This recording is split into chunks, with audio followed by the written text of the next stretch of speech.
ladeira minha visão já chegou, irradiando a folia, a paz e o amor.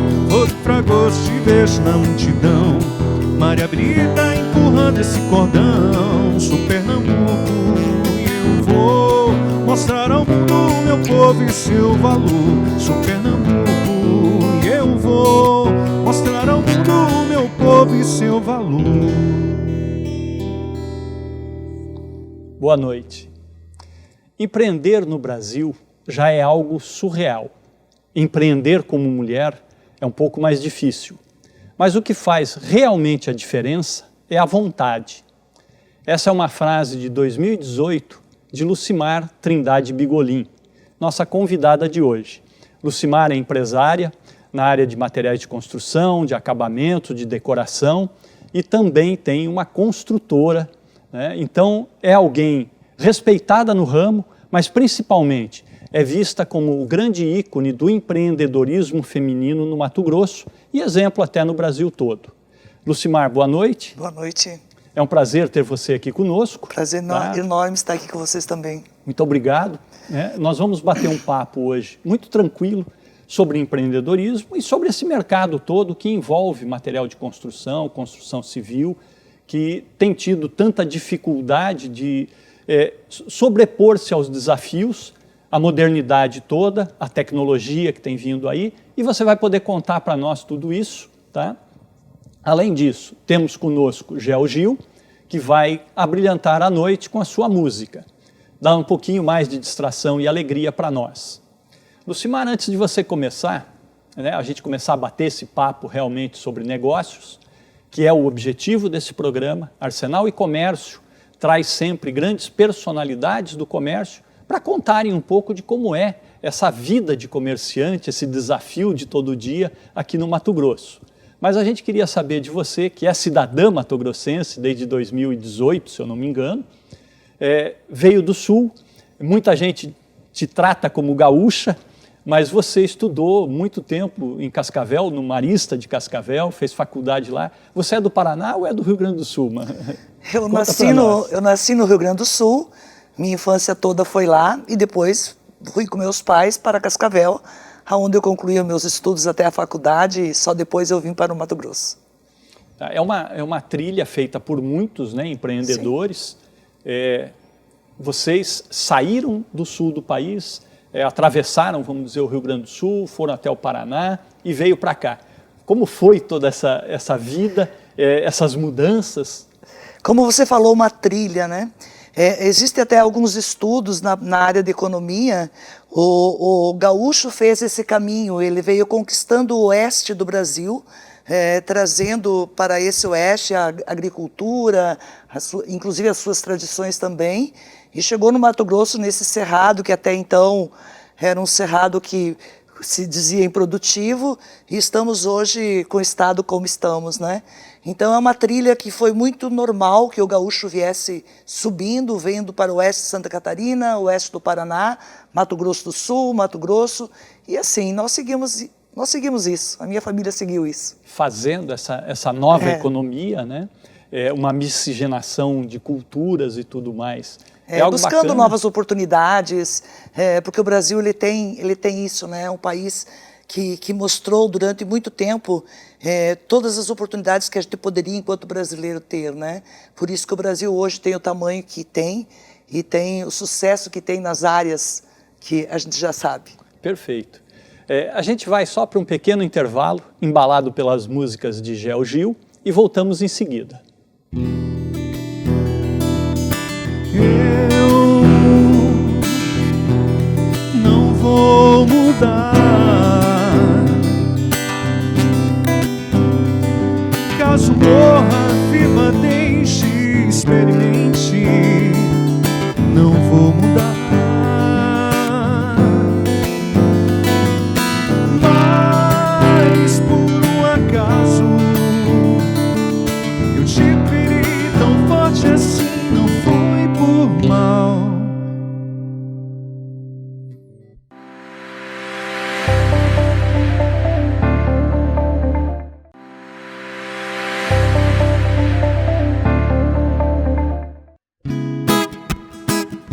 Eu quero te dar 3 rosas vermelhas pro meu coração ficar desigual. Sempre estive aqui por você e não me arrependo de nenhum minuto.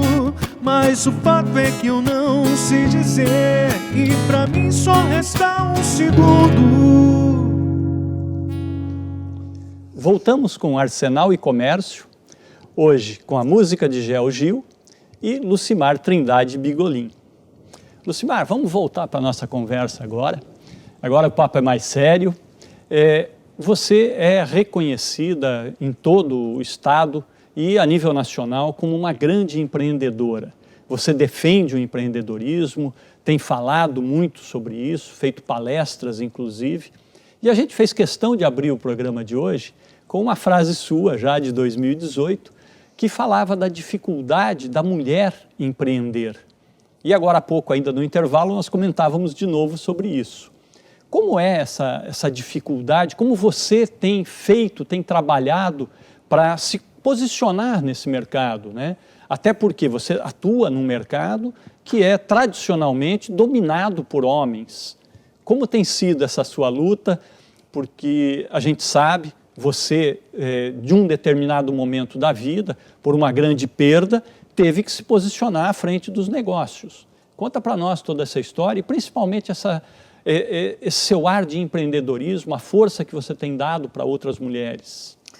É uma história interessante e, ao mesmo tempo, eu penso que as dificuldades e os desafios que eu tive e que eu ainda tenho é muito natural no mundo empreendedor feminino. Né? Nós temos, pela tradição natural, não do Brasil, mas de mundo, uma sociedade patriarcal, onde a mulher ela era coadjuvante, ela tinha um papel secundário. Mas há muito tempo, diante da mudança do mundo e do contexto, a mulher começou a ganhar relevância por ter assumido também, em todos os níveis sociais, quase como, eu vou chamar o termo é masculino, mas é o pátrio poder. Ela começou a ter, sob a sua égide, vamos dizer assim, a família inteira. Então ela teve que sair, ela teve que ir à luta, ela foi para o trabalho e ao longo do tempo ela foi empreendendo, ela foi criando, ela foi assumindo o lugar que ela precisava estar, às vezes por estar sozinha, às vezes pela própria habilidade natural dela, né, como empreendedora. Eu vejo isso como uma forma bastante otimista. Eu acho que nos últimos 100 anos nós temos uma situação da mulher diferente. Ela pode chegar e fazer, apesar de ser mais difícil. A gente percebe que ela tem dificuldades maiores em várias áreas, né, que não vem ao caso, mas enfim. A gente tem tido oportunidades com um pouco mais de luta, mas a gente consegue. E quando a gente se determina a fazer alguma coisa, quando a gente acredita de fato naquilo que a gente defende, a gente faz. Essa frase eu até me surpreendi quando você a leu, porque eu não sabia que você ia dizer que ela era minha. Eu falei, nossa, ele está dizendo que eu acredito. Porque realmente eu acho que o grande diferencial não é entre sexos, não é entre crenças, é da vontade de cada um. Perfeito. É uma crença, eu acredito nisso, porque se você observar em todas as áreas, as conquistas, as coisas que acontecem, é a vontade, a grande diferença do sucesso ou não. Eu acho que isso aí é uma afirmação muito interessante, e principalmente nesse momento, não é? Todas as dificuldades e desafios que a gente vem vivendo, porque algo que sempre me incomodou é ouvir falar de uma grande mulher como empreendedora, como se fosse um ser extraterrestre, alguém de um outro mundo, né? O empreendedor é qualquer um, né? Não é porque ele nasceu homem ou nasceu mulher é que ele vai ser mais ou menos empreendedor. O empreendedorismo está justamente na vontade, no querer fazer. E às vezes a gente confunde muito isso. O Brasil vem tendo um discurso de empreendedorismo onde se escondem grandes mentiras atrás de pequenas verdades. A gente tem visto aí a grande dificuldade do momento, que são mercado de trabalho, geração de renda, e aí as pessoas que não têm muito mais como sobreviver abrem as suas pequenas empresas para arriscar algum negócio. E as estatísticas dizem que isso é empreendedorismo, quando na verdade isso é uma absurda necessidade de sobreviver, né, e não empreender. Então isso também eu acho que a gente tem que ter esse olhar, porque o empreendedor de verdade é aquele que sabe o que está fazendo e quer fazer, né, independente de ser homem, ser mulher ou ser quem for, né? Como você mesmo colocou e tem feito isso. Você é o grande exemplo, né? Quando a gente falou que você vem de um mercado extremamente machista também, né? Antes ainda a gente falava da sua escola lá em Cascavel, você estudou no Colégio Marista, eu estudei no Marista de Curitiba, mas era tão patriarcal o Marista de Curitiba que nós não tínhamos mulheres, né, no Colégio Marista. No primeiro momento era só para homens, né? Exatamente, né? Então todo esse mundo tão masculinizado, né, tão fortemente patriarcal, e você enfrentou tudo isso. Como a gente falou, quando você assumiu a frente de todas as empresas, por necessidade, né, teve que enfrentar muita coisa, e aí ainda hoje é tida como exemplo por outros grandes empresários do seu negócio. Como é que você convive com isso aí? Pois então, mas eu vejo assim, eu gostaria bastante de a gente discutir a questão do empreendedorismo em si, não fazendo uma dicotomia entre o empreendedor mulher e o empreendedor homem.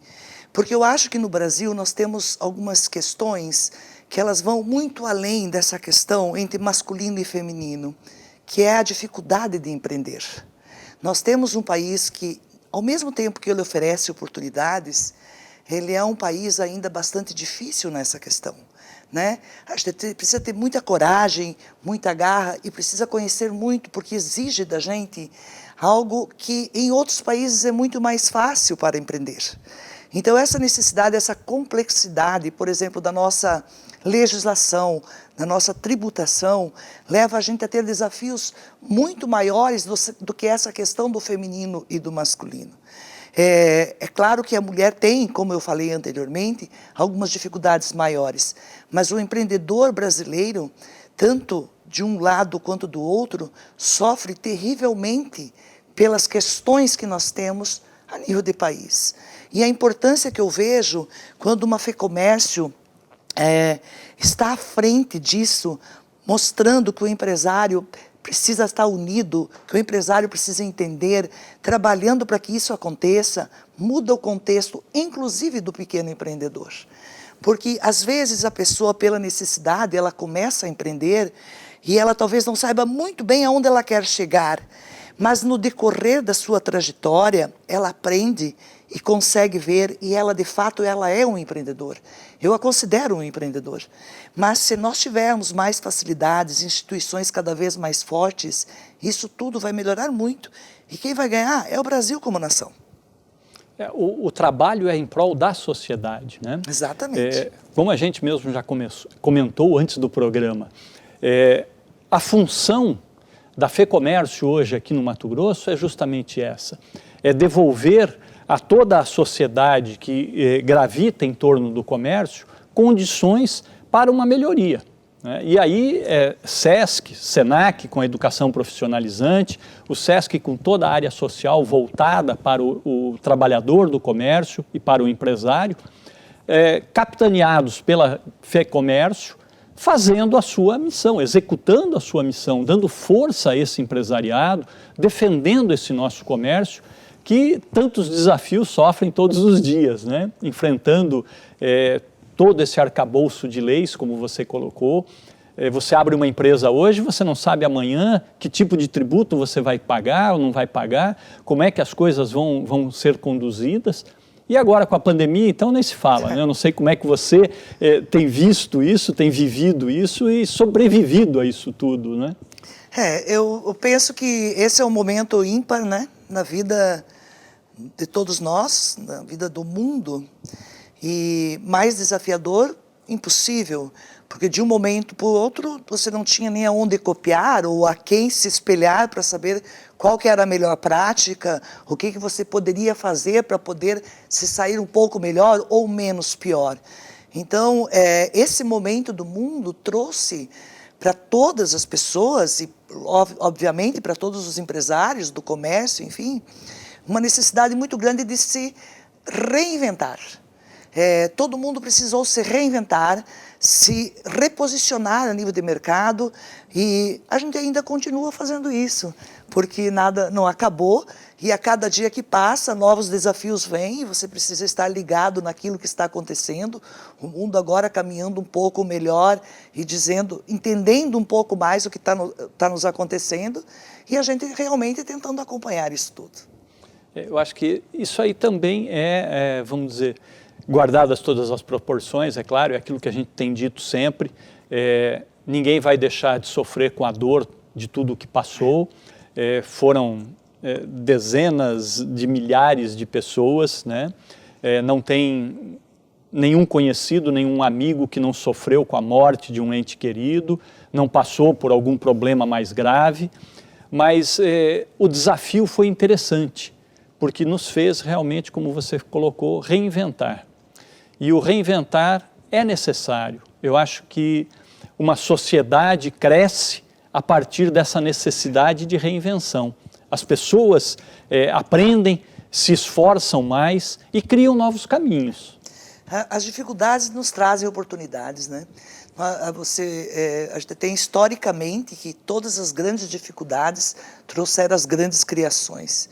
E eu penso que hoje está todo mundo se recriando ainda, e muita coisa boa dessa tragédia humanitária ainda vai aparecer. Vai aparecer algumas coisas boas apesar da tragédia. A humanidade vai melhorar a partir de tudo que sofreu, de tudo que está sendo feito, né? A gente tem visto muita colaboração entre pessoas, muita solidariedade, que eu acho que isso faltava um pouquinho também, né? É uma tradição que nem todos os povos têm, e a gente percebe que há um sentimento, que há uma sensibilidade maior em analisar a dificuldade do outro. Essa mudança da humanidade é algo que a gente está assistindo, mas talvez precise intensificar, né? Ela nunca vai ser o suficiente, né? Eu acho que realmente mais e mais pessoas precisam realmente aprender sobre isso e serem mais humanas, né? É só você ser humano, né? Eu acho que isso ajuda muito na convivência, ajuda muito na sociedade como um todo. Nós vamos de novo com a música de Gel Gil e depois um intervalo para voltarmos a essa conversa.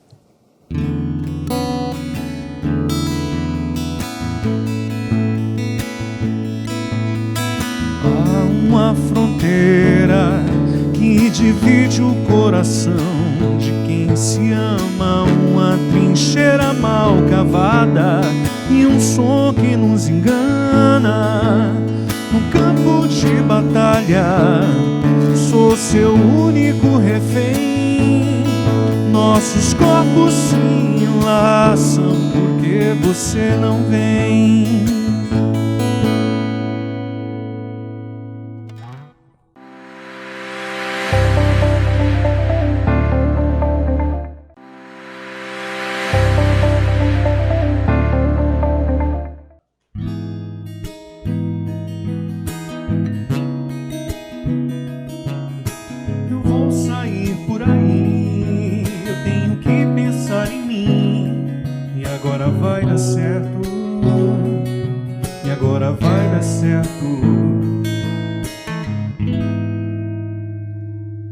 Arsenal e Comércio volta e agora vai dar certo. Vamos nesse bloco conversar primeiro um pouquinho com Gel Gil e falar de música, falar da sua vida dentro da música. Gel, que é um pernambucano, mas desde cedo, desde criança, trafega com a música, ouve música dentro de casa, como você mesmo fala, né? Nasceu ouvindo os vinis do pai e da mãe e aventurou-se até pelo rock, antes de entrar nessa nova balada aí, nessa nova toada, e na composição também. Conta para nós, Gel, como é que é ser músico? Qual é o prazer de fazer música e ver os outros cantando sua música? Como é isso? Obrigado pelo convite, né? Primeiramente, gostaria de agradecer o espaço pelo pouco que o programa tem dado para os artistas locais. Isso é muito importante. Bem, a música, você fazer aquilo que gosta, né? Aquilo que realmente gosta de fazer é prazeroso, né? Desde pequenininho eu queria ser cantor e hoje eu posso me dedicar exclusivamente a isso, né? É muito prazeroso. Perfeito. Claro, esses últimos momentos têm sido desafiadores, principalmente para quem vive da arte e da música. Como você falou, a gente tem tentado o tempo todo buscar espaços novos para trazer essas pessoas, mas algo que tem chamado a atenção, principalmente para nós aqui, comentávamos sobre isso até, não é? Essa dificuldade hoje está promovendo mais ainda pequenos artistas, novos artistas e os artistas locais, porque o dinheiro que circulava nos grandes eventos não está circulando da mesma forma. E isso tem facilitado um pouco para os menores artistas, pelos mais novos, né? Os artistas locais, principalmente no caso aqui de Mato Grosso. Você acha que isso tem sido uma verdade também? Tem acontecido ou não? Está muito recente, né? A questão, eu acho que nesses anos de vida, eu acho que ninguém esperava passar por algo semelhante, né? Então, tudo é novo. Por enquanto, a gente não sabe o que vai acontecer, né? Realmente, para quem vive da música, no início da pandemia, quando começou os lockdowns, foi muito difícil, né? Nós ficamos parados, realmente. Para quem vivia exclusivamente disso, né? Foi terrível, né? Foi terrível.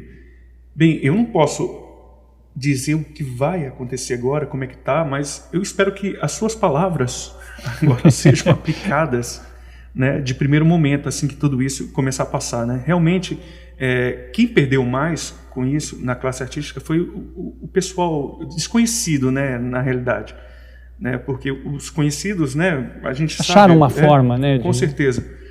Então, vamos ver o que vai acontecer para os próximos capítulos, né? Já é uma realidade agora, né?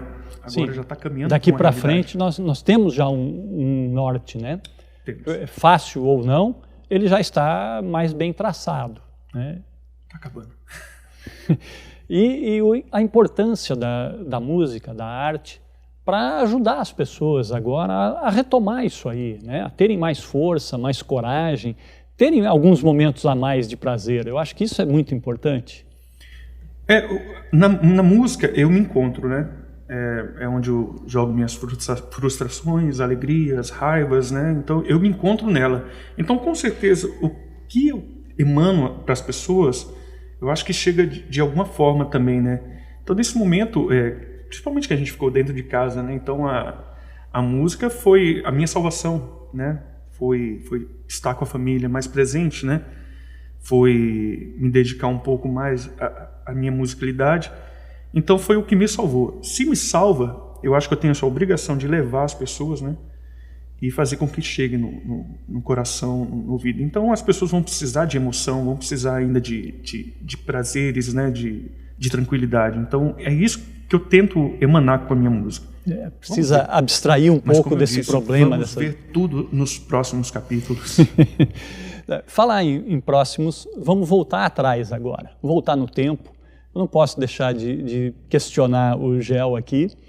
Como é que foi uma banda de rock na sua vida, Gel? Você hoje toca uma música muito mais suave, muito mais tranquila, né? Mas você teve uma banda de rock. Foi todo adolescente, né? Adolescente rebelde, engraçado, né? Mas o bom é que eu vou entender minha filha assim que ela tiver mais adolescente, né? Então vamos lá. Mas assim, como todo adolescente rebelde, o rock estava meio presente, né? Eu cresci no meio sertanejo. Meu pai ouvia um sertanejo, como você falou, os vinis, né? Ouvia esse Tony Chororó, Tonico Tinoco e por aí vai. E sem esquecer dos bregas também, né? Amado Batista, Reginaldo Rossi. Então por aí ia. Mas aí eu foquei numa coisa, quando eu tinha mais ou menos 15 anos, e aos 18 anos a música começou a dar certo, né? Então eu criei junto com os amigos, né, o Einstein Etzel e o Christian Góes, lá na cidade de Dourados, a gente criou a nossa primeira banda chamada Overdose. Quero tranquilizá-los que a gente nem sabia o que significava isso, mas a gente achou o nome bonito, né? Aí ficou a banda. Então bacana. Foi uma mistura. Foi uma passagem, um aprendizado, uma transição, né? Hoje não, hoje eu falo de amor, eu gosto de falar de amor. Eu realmente sou um cara romântico por dentro. Posso não parecer por fora, mas por dentro eu sou um cara extremamente romântico. Isso é importante, eu acho que faz parte da vida da gente, né? Esse sentimento forte leva as pessoas mais longe. Falar em sentimento, Gel é alguém que vive o SESC. Né? O SESC, que é essa entidade capitaneada pela FEComércio, direcionada para a cultura também, para a música, para o lazer, voltado ao comerciário, mas o Gel vive isso já há bastante tempo, né? Participando de festivais até aqui conosco, tocando para a gente. Isso é bom para o músico? Olha, eu costumo falar, né? E isso eu falo direto para todo mundo, quem me escuta, quem está no meu mundo, o SESC tem uma importância fundamental na minha vida, né? Se não fosse o SESC, eu acho que nada disso teria sido capaz hoje, né? Estaria acontecendo. Eu não estaria aqui, né? Com certeza. Devia estar viajando por aí de novo, seguindo os passos do meu pai e da minha mãe. Mas bem, a minha história com o SESC começou em 2010. Né? O SESC tem um projeto chamado, antes era chamado Olhar Interior, que era levava os músicos para a choperia e tal, e hoje é um projeto Música ao Vivo. Então, desde 2010 eu estou aqui. Mas desde antes eu tentava entrar, né? E não conseguia. Né? Aí, em 2010, cheguei, fiquei, e aqui eu pude participar de cursos, né? De produção musical, intercâmbios, shows, pude estimular esse meu lado compositor, né? Então o SESC dá um suporte fantástico para a cultura local. Então, por isso que eu digo, vida longa ao SESC, eu amo o SESC, hashtag eu amo o SESC. O SESC, para mim, é tudo. Mas ele só é isso tudo porque a gente tem artistas locais, tem essa cultura local para mostrar também, né? A gente vai ficar com um pouco mais de música do Gel Gil, enquanto eu vou para o outro lado da sala para retornar a conversa com Lucimar Bigolin. Vejo um embrião sair correndo à contramão, envolvidos por estufados no poder da criação. De tsunamis varrem longe muitos homens caídos pelo chão.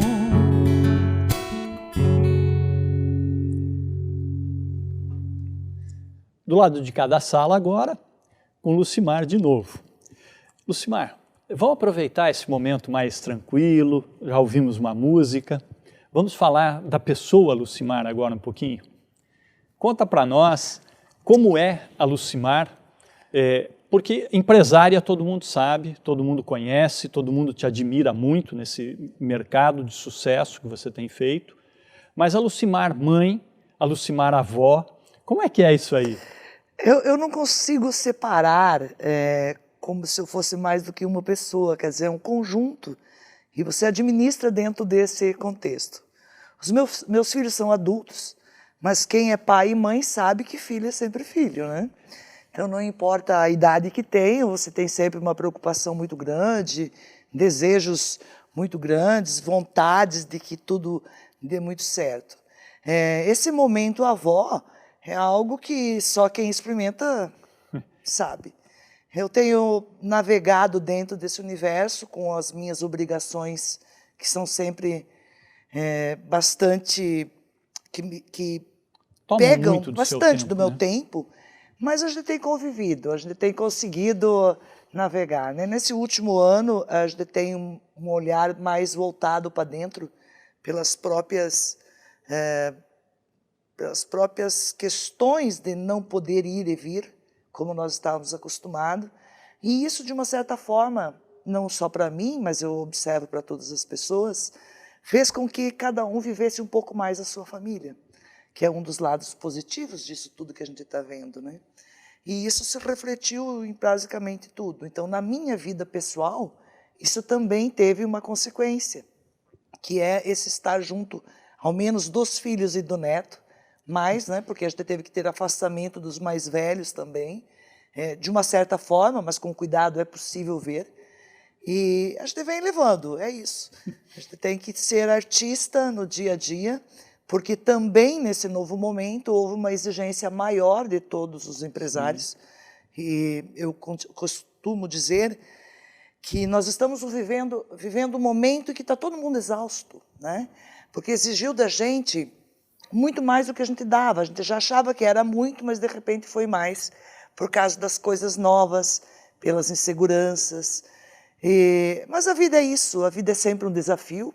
Eu gosto da vida e me sinto bem, mesmo com desafio. Fantástico. E sorte do Bernardo, né, que agora teve mais perto ainda a avó Lucimar. Né? A criança exige muito de você, né? Hoje eu entendo por que avô e avó são mais velhos, né? E por que o pai e a mãe precisam ser mais novos? Porque realmente tem que ter uma energia brutal e eles exigem muito, muito. Com certeza, né? A gente falou também um pouco da sua formação toda. Você passou, como a gente comentou, pelo Colégio Marista lá em Cascavel, depois fez faculdade também lá, e de lá, quando veio para cá depois, concluiu ainda formações no ensino superior com o curso de filosofia aqui na UFMT. Essas formações todas vão ajustando a gente, né, vão tornando a gente mais preparado para o mundo, mais tranquilo. É isso, não é, Lucimar? Você se prepara primeiro para o trabalho, para o mundo do trabalho, e depois você como pessoa, você cresce como pessoa. A minha formação ela é na área de contábeis e depois, ao longo de muitos anos, fazendo os vários cursos de pós-graduação, de tudo isso para complementar, para você estar atualizado na questão empresarial. E em 2008, 2007, eu tive uma vontade enorme de fazer filosofia, porque daí já era um curso da minha maturidade. Era algo que eu queria circular, conhecer mais. Eu fiz um pequeno curso na Nova Acrópole, que é uma escola de filosofia que tinha aqui, e me encantei pela área. Aí fiz vestibular na UFMT, tive o resultado em 2008, fiquei muito feliz, porque fazia muitos anos que eu não participava de vamos chamar de um concurso assim, e fui fazer filosofia na UFMT. É um curso fantástico, que eu continuo falando, até estava conversando com as meninas ali, eu acho que é um curso da maturidade, porque a filosofia ela tem o dom de mexer profundamente com as tuas crenças, com aquilo que você conheceu, aquilo que você viu. Então, é importante que a pessoa tenha uma estrutura para fazer filosofia. E fui muito feliz, conheci muitas pessoas que são amigos até hoje, e ela sempre complementa coisas, porque a filosofia deveria existir para todos. Né? Nós um olhar diferente, né, não digo assim a universidade em si, mas ter o conhecimento da filosofia em todos os nossos períodos de vida, para que a compreensão fosse maior, para que a questão fosse de fato colocada para o entendimento. Perfeito. É um discurso nosso também, né? Várias vezes. Eu mesmo cheguei a dizer isso. Eu acho que pelo menos 1 ou 2 módulos de filosofia deveriam ser obrigatórios em qualquer momento da vida da pessoa, né? Porque você passa a enxergar o mundo com um olhar diferente. Você desenvolve um pouco mais de empatia, um pouco mais de querer entender o que está acontecendo, né? Isso te ajuda a se situar e, como a gente já falou, isso torna a gente um pouco mais humano, um pouco mais sensível às coisas, e é isso que melhora o mundo, eu acho. Ela estimula a questão e na questão levantada você tem que fazer a reflexão. Então é isso, eu acho que seria bem importante que isso voltasse, né, ou tivesse um olhar firme para isso, para que as pessoas tivessem essa oportunidade. Perfeito, Lucimar. Vamos de novo com um pouco de música, até o intervalo, e voltamos em seguida. Que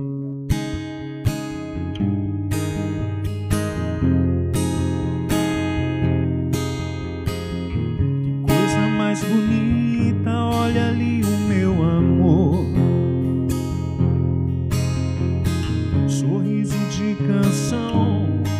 olhar de uma flor. Que coisa mais bonita quando vem me abraçar. Eu volto a ser criança no aconchego do meu lar.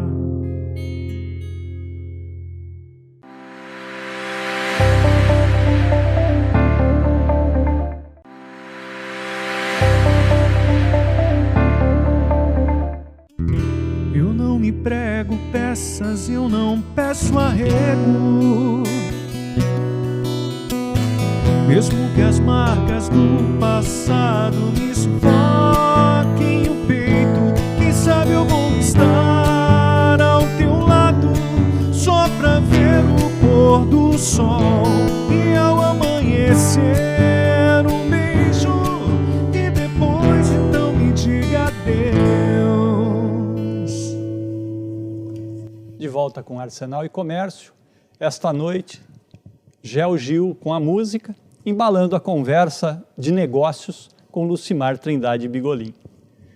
Lucimar, vamos continuar com esse papo nosso aqui e você nos ajuda a entender um pouco mais desse mercado fantástico e tão ímpar que é toda a parte de materiais de construção, de acabamento, como funciona tudo isso aí. Você é tida como uma das pioneiras, inclusive, aqui no Mato Grosso, né? A sua loja foi um dos grandes pontos de referência na área de acabamento. É claro que um mercado tão comandado por homens, quando você tem uma mulher comandando, alguns dizem, mas também, né, é o bom gosto feminino, é o toque feminino que faz isso. É muito mais experiência e profissionalismo, não é? Esse modelo de loja que a Bigolin tem hoje, ela tem toda uma razão, né? A Bigolin, como grupo de materiais de construção no Mato Grosso, nasceu em 84. Lá em Tangará, na Tangará, né? da Serra, e tinha todo um projeto de várias lojas na área de home center e de materiais de construção em geral. Mas a Bigolin, em Cuiabá, quando abriu em 91, ela já abriu com um veio mais forte no acabamento. Porque naquele momento o Olivo, que era o diretor, que era o precursor das lojas no Mato Grosso, ele tinha uma visão de que, ao olhar para o mercado, nós não tínhamos os players que nós temos hoje de material de construção. Então era bastante carente isso, e as pessoas se dirigiam a São Paulo para comprar seus acabamentos de casas maiores. Então ele veio com o modelo de ter mais materiais de construção. No decorrer dos anos, abrindo mais lojas e o mercado acontecendo, com o fato do que ocorreu na nossa trajetória e com a doença do livro e a retirada imediata do livro do mercado, nós começamos a rever o que nós queríamos desse negócio, né? Então eu, com dois praticamente adolescentes de 18 anos, meus filhos, como é que a gente ia navegar dentro desse universo de home center que a cada vez mais sinalizava para grandes redes, né? Porque o mercado ele vai se agigantando conforme ele vai amadurecendo e você tem que estar inserido dentro desse contexto ou não. Sim. Então, naquele momento, a gente pensou e chegamos à conclusão que poderia ser algo bom. Em 2014, nós fizemos um projeto para que a loja se transformasse apenas em acabamento. Antes disso, já na época que o Olivo ainda dirigia a empresa, ele fez ao lado um anexo chamado Bigolin Prime, onde ele trabalhou com acabamentos mais refinados, acabamentos para um público, né, na classe B e A+, e isso a gente foi pegando mais gosto pela coisa. E daí, em 2014, esse projeto ficou pronto, e em 2015, dia 25 de fevereiro de 2015, a gente idealizou o projeto apresentando ao público a maior loja de acabamentos do Mato Grosso. Somos hoje ainda a maior loja de acabamentos, né? O que é ser a maior loja de acabamentos? É trabalhar com o maior portfólio de acabamentos, né? Então hoje nós temos uma loja voltada só para acabamentos, foi uma decisão bastante difícil na época, porque era um mercado que já estava, tinha uma marca, tinha um público específico, e a gente volta, né? A gente traz para dentro um outro modelo, um outro conceito de loja. Mas eu hoje, passado esses 5 anos, eu estou bem feliz da decisão que a gente tomou. E a cada vez mais a gente aprimora isso, porque é algo que lá dentro da obra nós não participamos mais de todo o momento da obra, nós participamos do final da obra, mas é um final que a gente gosta, que a gente curte, porque a gente sabe que a parte básica e a parte inicial tem que ser com as grandes redes, né? Então, olhando para essa visão, tendo isso como determinante, nós fizemos esse movimento. E a gente está bem, a gente tem uma construtora que também a gente já tinha na época do livro, e temos o orgulho hoje de dizer que entregamos mais de 2.500 casas no estado do Mato Grosso. Né? Estamos com um empreendimento importantíssimo hoje em Primavera do Leste. Nossa construtora é a construtora Égide, e estamos ali fazendo um empreendimento bacana diante do que o público está pedindo hoje, que é segurança. Então, mesmo numa casa um pouco mais popular, fazendo condomínios fechados, e é o Reserva da Mata em Primavera, mas é um projeto que é a menina dos olhos da construtora. A gente sempre procurou, Rissato, fazer o melhor que a gente podia dentro do produto que a gente estabeleceu, para que isso agregasse, de fato, valor na comunidade onde a gente está inserido. Nós acreditamos que as empresas, as instituições, elas precisam fazer o seu melhor sempre, tanto as pessoas também, para que, num conjunto de humanidade, num conjunto, a gente cresça numa condição melhor, cada vez melhor. Se a gente não pode mudar o mundo, a gente tem que tentar mudar o mundo dentro do contexto que a gente se apresenta. Nosso pequeno contexto. Começa no microcosmo e começa ladeando, e se todos entenderem isso, é certeza absoluta que a gente passa a ter um local melhor. É um trabalho de formiguinha, mas que tem que ir contaminando todos, porque aí realmente ele vai surtir efeito. De novo, voltando, chama a atenção, sim, essa decisão, vamos dizer, né, de partir para o acabamento com mais força, com mais cuidado, porque é como você falou, é um mercado de grandes redes, quando a gente olha para fora principalmente, né, você é alguém que acompanha muito esse mercado, participa de grandes feiras fora, né, esse último ano não foi assim porque elas não aconteceram. Né? A gente olha para uma grande, né, nesse mercado internacional, uma Home Depot, uma Lowe's, que atuam forte nesse material e só vem crescendo, as ações delas sobem muito todos os anos. A Home Depot teve um olhar para o Brasil há um tempo atrás, desistiu desse projeto em função daquilo que você mesmo colocou lá, a questão, eles não conseguiram entender como é que funcionava a tributação no país. Né? Exatamente. E você, com esse olhar empreendedor e tudo mais, percebeu que era a hora de achar um outro caminho também. Não adiantava ficar brigando num mercado muito disputado, porque o mercado é tão grande, o mercado do material de construção. Você colocar uma obra à disposição de um morador é um mercado enorme. Eu acho que isso faz a diferença também, né? Esse olhar seu de futuro faz uma diferença muito grande, né? É bem interessante esse assunto, que você fez um caminho pela questão do mundo e dos gigantes, né, dessa área. E eu trago um relato assim, que hoje já talvez não faça sentido, mas em 2008 eu conheci o grupo Point.P na França. Também de materiais de construção, eles trabalhavam com 4 bandeiras. Naquele instante, eles tinham 2.674 lojas dentro da França. Olha, são coisas tão gigantes, inclusive para os gigantes nacionais, que eu estou falando de 2008, nós estamos em 2021. Então, são coisas tão gigantescas de mercado, de dominância de mercado, como a própria Home Depot, como a própria Lowe's, né? Que você olha e é evidente que aquilo que está lá fora vem para dentro de um outro contexto, dos grupos grandes nacionais e até os internacionais chegando, porque eles buscam esses novos mercados, sim, que você precisa fazer um movimento dentro do contexto de onde você está, criando uma possibilidade de se manter e de fazer alguma diferença, né?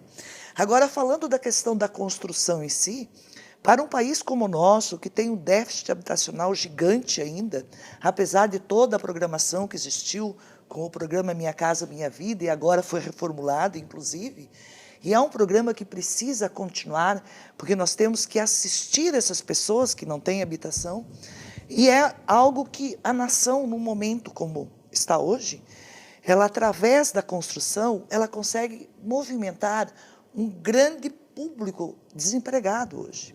Então, esse olhar para a construção, pelo déficit que existe, pelo que pode acontecer na economia ao esse investimento acontecer, é algo grandioso. E nesse momento de pandemia, onde os olhos se voltaram para dentro das casas, aconteceu um boom não esperado no setor, né? A gente imaginava que nós tivemos uma crise de 2008, que veio se arrastando, o Brasil teve consequências, né? Dizia-se que era uma marolinha e não foi. Nós tivemos uma consequência bastante grande, mas se pensava que a retomada, de fato, daria em 2020. Todo mundo se preparou para isso. Aí, 2020, e o mundo parou. Aconteceu o que todos nós sabemos. Só que na nossa área, tanto da construção quanto do material de construção, houve uma inversão. Porque as pessoas que até então usavam o seu dinheiro, eu estou falando de um patamar X, para viagens, para carros, olharam para dentro das suas casas e começaram a ver que o espaço era algo que eles precisavam prestar atenção. Tinha que ser mais bem tratado, né? Então, num único momento, eles começaram a querer mudar tudo isso. E nós não tivemos capacidade de produção para poder absorver tudo isso. Então, teve um grande crescimento, uma falta de produto grande, porque não foi só uma questão do Brasil, isso aconteceu no mundo, e nós temos hoje insumos que ninguém produz toda a cadeia sozinha, o mundo inteiro depende dessa grande aldeia que é enorme. O mundo. Então tivemos um problema muito grande, ainda não estamos com tudo equacionado, porque o mercado ainda está aquecido, e a gente acredita que dentro do setor, ele continua forte durante esse primeiro semestre, com certeza, e provavelmente no segundo semestre. Então, na nossa área, nós não tivemos uma consequência, a única consequência que nós tivemos foi de não poder atender no momento que o cliente quis, porque ele teve que ter paciência e esperar, porque não era caso de uma loja ou de outra, era do mercado. O mercado não tinha condições. Mas eu continuo apostando que o governo também vai ficar olhando para essa questão da construção, que é onde a gente pode, enquanto nação, socorrer um grande público que tem necessidade e que a gente precisa tocar a economia, ela tem que rodar. Né? Esse olhar é fundamental. A gente tem insistido nesse tipo de conversa aqui no Arsenal e Comércio, até porque, em nome da federação, nós precisamos mostrar isso, né? A FEComércio se preocupa em mostrar o olhar do empresário também para essa crise, para essa situação e para todas as dificuldades. E, às vezes, quando o senso comum olha para um setor da economia, do comércio principalmente, desenvolvendo diante de toda a crise, de toda a dificuldade, esse setor acaba sendo vilanizado. Ele é o grande vilão de todo o problema, porque todo mundo passando necessidade e ele lá ganhando dinheiro. Na verdade, o setor de construção civil e do material de construção não é que ganhou dinheiro.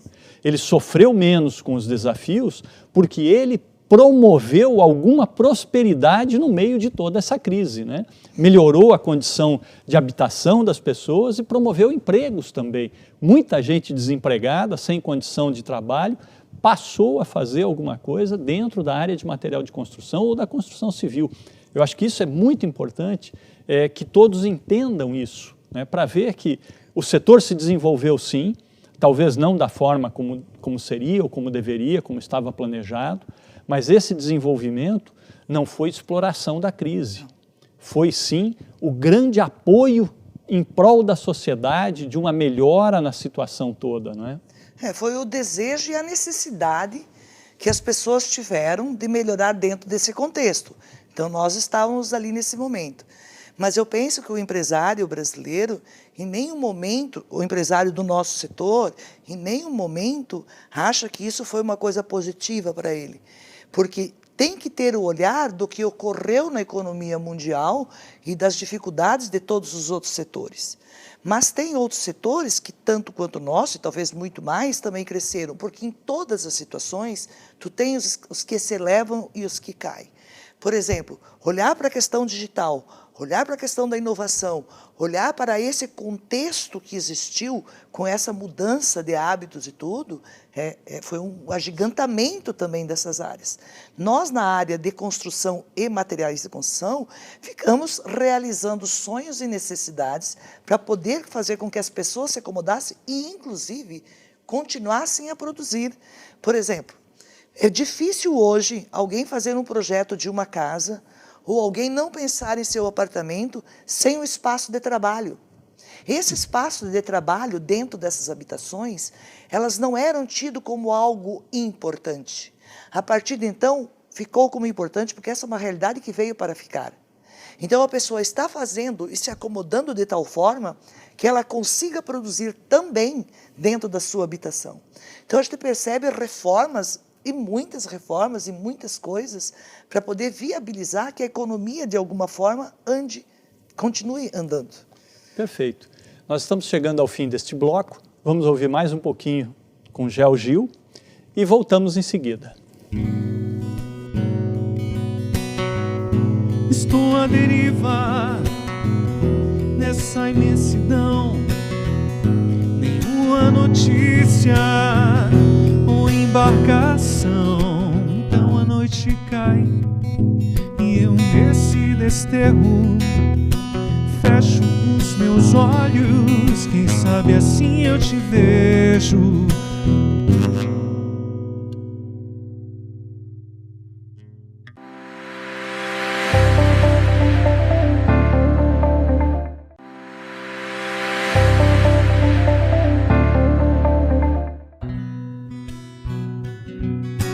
Vai, coração navegador, pede pro tempo não parar, pede pra chuva não molhar. Mas se um coração navegador dizer que voltará pro cais, é que a dor já passou.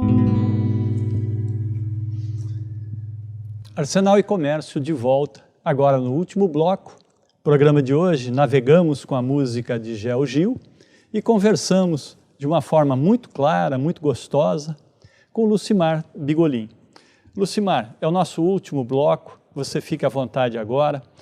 Fala um pouquinho das suas expectativas de futuro, do que é que a gente pode esperar por aí, nessa nova vida que está vindo. Quem sabe agora a gente recupera esse espaço todo, que foi o grande desafio do passado. O que é que você tem realmente de expectativas para frente? O que é que a gente pode esperar desse mercado?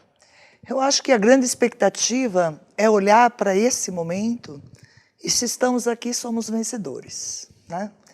E dizer para todo mundo que somos protagonistas hoje de uma das maiores dificuldades que o mundo já passou e que provavelmente a história, daqui a 15, 20 anos, vai contar com um olhar talvez diferente do que a gente está tendo hoje, mas somos protagonistas. E esse protagonismo leva a gente a ter coragem de continuar. Nós somos hoje quem estamos tocando o mundo, né? Cada um dentro da sua realidade, mas fizemos o mundo acontecer, o empresário, o professor, seja o que for. Nós estamos dentro dessa dificuldade, fazendo as coisas andar. Como é que a história vai contar, né? Não sei, eu espero que ela conte bem. Eu, particularmente, dentro da minha empresa, estamos tentando fazer o melhor que a gente pode. E se eu puder deixar uma palavra para quem está assistindo, para quem está nos ouvindo, é que a gente continue com muita vontade, que a gente continue fazendo sempre o nosso melhor, para que a gente possa, enquanto povo, ajudar a nossa nação. Nós vivemos num país lindo e um país que precisa de cada brasileiro, mas precisa de brasileiro com virtude para que a gente mude o jogo, com virtude para que a gente tenha progresso, progresso com sustentabilidade, progresso com humanidade. Então o meu olhar é esse. Eu tenho sempre boas expectativas, eu sempre sonho alto mesmo, eu sempre tenho uma esperança gigante. Eu acredito nos homens enquanto humanidade. Mesmo que às vezes não nos pareça tão bonitos, né? Tão honestos, enfim. Mas a gente precisa continuar acreditando. Nós somos isso, né? Nós fizemos parte desse contexto e desse momento. Lucimar, a FEComércio, o SESC, em parceria com a TV+, toda a equipe do Arsenal e Comércio, agradece a sua presença, agradece principalmente nos ajudar nesse olhar para frente, nessa esperança ainda e na lembrança de que somos responsáveis pelo futuro, sim, não podemos desistir, como você colocou, e a gente encerra o programa com a música de Gel Gil, que também nos abrilhantou a noite.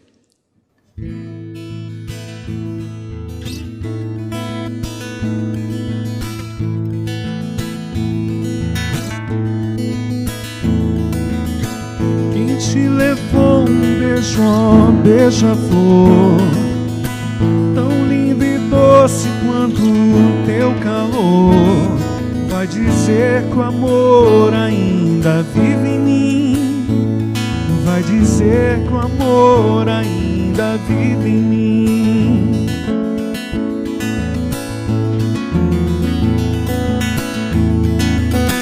Beije seu lábio ardente, ó, beija-flor, diz que a saudade aperta e causa dor, vai ligeiro e volta logo para mim, vai ligeiro e volta logo para mim.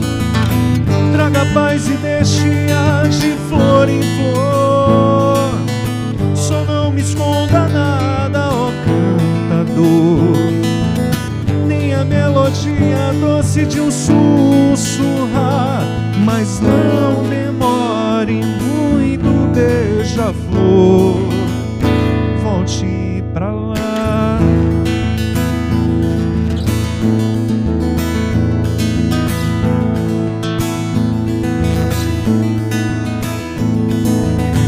Traga paz e deixe-a de flor em flor, só não me esconda nada, ó cantador, nem a melodia doce de um sussurrar, mas não demore muito, beija-flor, volte pra lá.